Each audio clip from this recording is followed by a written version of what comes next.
Welcome to this technical guide on the Dyson DC29. We are Kelatos Informatica, specialists in technical repair.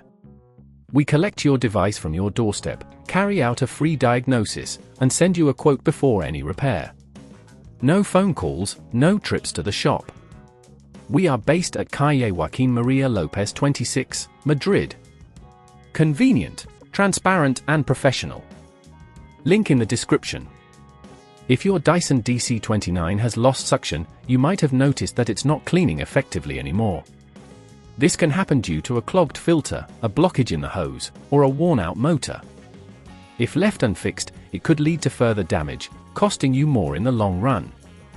To get started with this repair, you will need a few tools: a Phillips screwdriver, a flathead screwdriver, a replacement motor for the Dyson DC29, and some cloth to keep your workspace clean. First, ensure the vacuum is unplugged.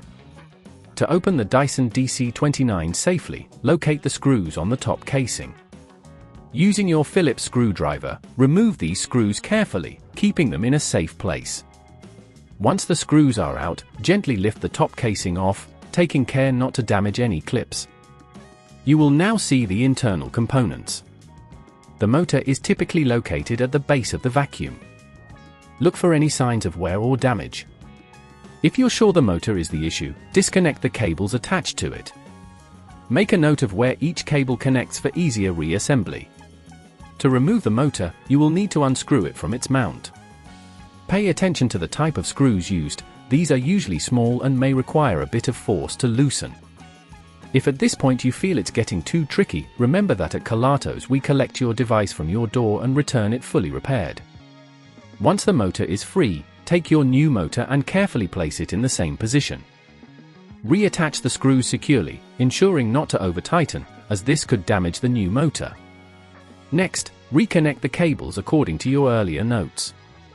Before closing everything up, it's a good idea to check for any other blockages in the hose or filters. Clear any debris you find. Now, carefully place the top casing back on, making sure it fits snugly. Replace the screws you initially removed and tighten them gently.